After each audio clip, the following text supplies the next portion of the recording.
প্ৰিয় সাংবাদিক বন্ধুসকল, কমতাপুৰ স্বায়ত্তশাসিত পৰিষদৰ তৰফৰ পৰা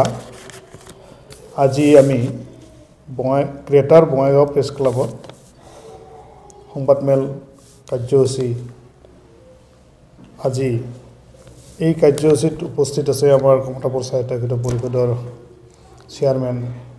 হিতেশ্বৰ বৰ্মন ডাঙৰীয়া, কাৰ্যবাহী সদস্য অতুল চন্দ্ৰ ৰায় ডাঙৰীয়া আৰু কাৰ্যবাহী সদস্যা পূৰ্বী চৰকাৰ বাইদেউ। প্ৰথমতে অসমবাসীৰ লগতে কমতাপুৰবাসী ৰাইজক ইংৰাজী নৱবৰ্ষৰ আন্তৰিক শুভেচ্ছা জ্ঞাপন কৰিলোঁ।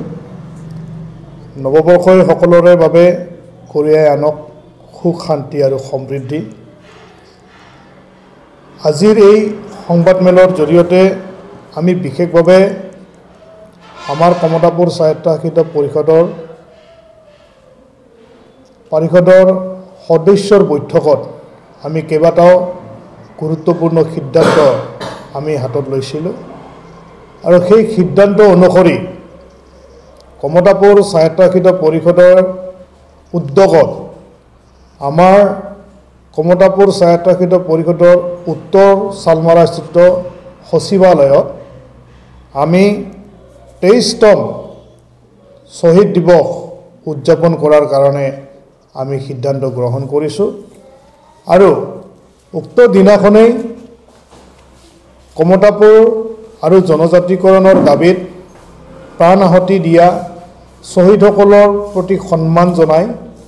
আমি কমতাপুৰ স্বায়ত্তশাসিত পৰিষদৰ তৰফৰ পৰা আমি 23-24 বৰ্ষৰ পুঁজিৰ পৰা আমি এটি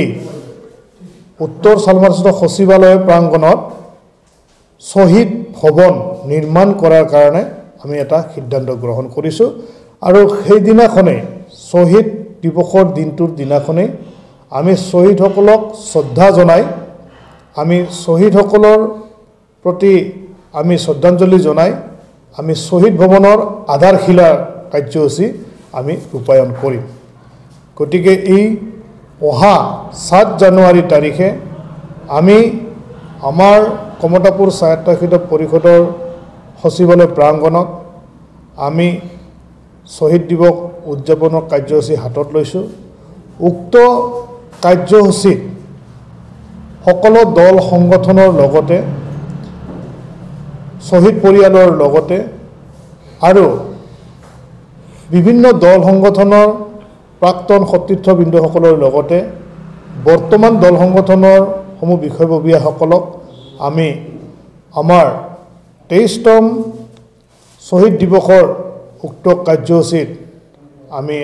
আমন্ত্ৰণ জনাইছোঁ আৰু আগন্তুক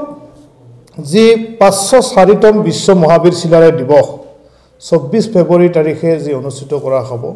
কমতাপুৰ স্বায়ত্তশাসিত পৰিষদৰ উদ্যোগত এইবাৰ আমি ধুবুৰী জিলাৰ চালকচাত অনুষ্ঠিত কৰাৰ কাৰণে সিদ্ধান্ত গ্ৰহণ কৰিছোঁ আৰু 23তম 514তম বিশ্ব মহাবীৰ চিলাৰায় দিৱসটি দিনাখনেই আমি এইবাৰ কমতাপুৰ স্বায়ত্তশাসিত পৰিষদৰ তৰফৰ পৰা আমি বিশ্ব মহাবীৰ চিলাৰায় বঁটা আমি প্ৰদান কৰিম আৰু এই বঁটা প্ৰদান কৰাৰ ক্ষেত্ৰত আমি এটা কমিটি নিৰ্বাচিত কৰাৰ কাৰণে দায়িত্ব অৰ্পণ কৰিম আৰু সেইখন কমিটিৰ জৰিয়তে আমাৰ বিশ্ব মহাবীৰ চিলাৰায় বঁটা প্ৰদান কৰাৰ ক্ষেত্ৰত সিদ্ধান্ত গ্ৰহণ কৰি আমাক অৱগত কৰাৰ পিছত সেই বঁটা আমি প্ৰদান কৰিম। গতিকে 514তম বিশ্ব মহাবীৰ চিলাৰায় দিৱসো আমি ধুমধামেৰে আমি অনুষ্ঠিত কৰিম আৰু 514তম বিশ্ব মহাবীৰ চিলাৰায় দিৱসৰ আমি সমূহ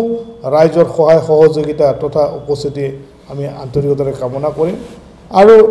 এইবাৰ কমতাপুৰ স্বায়ত্তশাসিত পৰিষদৰ উদ্যোগিত অঞ্চলত বা উদ্যোগত আমি যি 514তম বিশ্ব মহাবীৰ চিলাৰায় দিৱস উদযাপন কৰিব লোৱা হৈছে এই 514তম বিশ্ব মহাবীৰ চিলাৰায় দিৱসৰ দিনটোতে এক ঐতিহাসিক আমি কিছুমান সিদ্ধান্ত তথা আমি আমাৰ অসম চৰকাৰৰ মাননীয় মুখ্যমন্ত্ৰী জনপ্ৰিয় মুখ্যমন্ত্ৰী ডক্টৰ হিমন্ত বিশ্ব শৰ্মা ডাঙৰীয়াকে প্ৰমুখ কৰি আমি কেন্দ্ৰীয় মন্ত্ৰীকো আমি আমন্ত্ৰণ কৰাৰ কাৰণে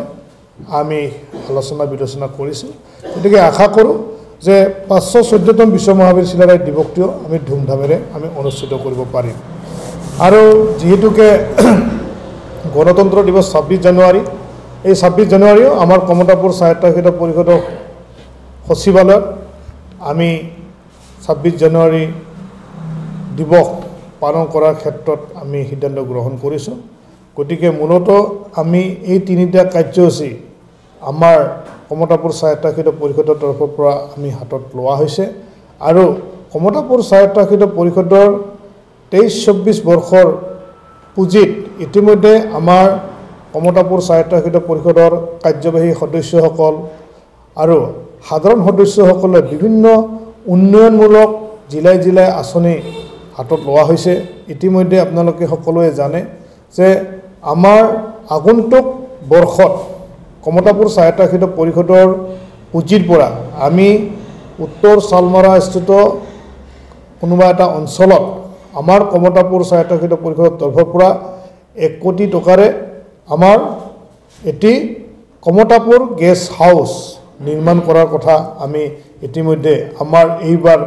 আঁচনিত ৰূপায়ণ কৰাৰ কাৰণে আমি অন্তৰ্ভুক্ত কৰিছোঁ আৰু আমি চিন্তা কৰিছোঁ যে কোচ ৰাজবংশীসকলৰ ভাষা কলা কৃষ্টি সংস্কৃতি গৱেষণা কৰাৰ কাৰণে আগন্তুক যি আমাৰ আৰু পুঁজি আহিবলগীয়া আছে সেই পুঁজিত আমি এইবাৰ 2 কোটি টকা আমাৰ ভাষা কলা কৃষ্টি সংস্কৃতি সংৰক্ষণ কৰাৰ ক্ষেত্ৰত আদিকে কৰি বিভিন্ন ধৰণৰ সা সুবিধা প্ৰদান কৰাৰ ক্ষেত্ৰত যিবিলাক আমাৰ প্ৰয়োজনীয়তা হ'ব সমূহ ক্ষেত্ৰতে যাতে উপযুক্তভাৱে আমি এইখিনি কৰিব পাৰোঁ তাৰ কাৰণে আমি 2 কোটি টকা ধৰিম বুলি আমি ইতিমধ্যে আলোচনা বিলোচনা কৰিছোঁ গতিকে আমি আশা কৰোঁ যে কমতাপুৰ স্বায়ত্তশাসিত পৰিষদৰ অধ্যুষিত অঞ্চলৰ যি আমাৰ পুঁজি আমি লাভ কৰিছোঁ সেই পুঁজিৰে আমি কিছু হ'লেও আমাৰ কমতাপুৰ স্বায়ত্তশাসিত পৰিষদৰ অধ্যুষিত অঞ্চলৰ ইতিমধ্যে 21-22 আৰু 22-23 বৰ্ষৰ পুঁজি আমাৰ প্ৰায় 50% 21-22 বৰ্ষৰ আমাৰ 90% আমাৰ সম্পূৰ্ণ 95% আমাৰ সম্পূৰ্ণ হৈছে 22-23 বৰ্ষৰ আমাৰ ইতিমধ্যে আপোনাৰ 50% আমাৰ প্ৰায় কাম আগবাঢ়িছে আৰু 23-24 বৰ্ষৰ আমাৰ নেক্সট আমাৰ প্ৰপোজাল আমি ইতিমধ্যে প্ৰেৰণ কৰিছোঁ সেই প্ৰপোজাল অহাৰ লগে লগে আমি আমাৰ আগন্তুক বৰ্ষৰ যি আমাৰ কমতাপুৰ স্বায়ত্তশাসিত পৰিষদৰ উত্তৰত উন্নয়নৰ কাৰণে যি আঁচনি আমি হাতত লোৱা হৈছে সেই আঁচনি আমি ৰূপায়ণ কৰি কমতাপুৰ স্বায়ত্তশাসিত পৰিষদৰ উন্নয়ন তথা বিকাশ কৰাৰ ক্ষেত্ৰত আমি প্ৰচেষ্টা অব্যাহত ৰাখিম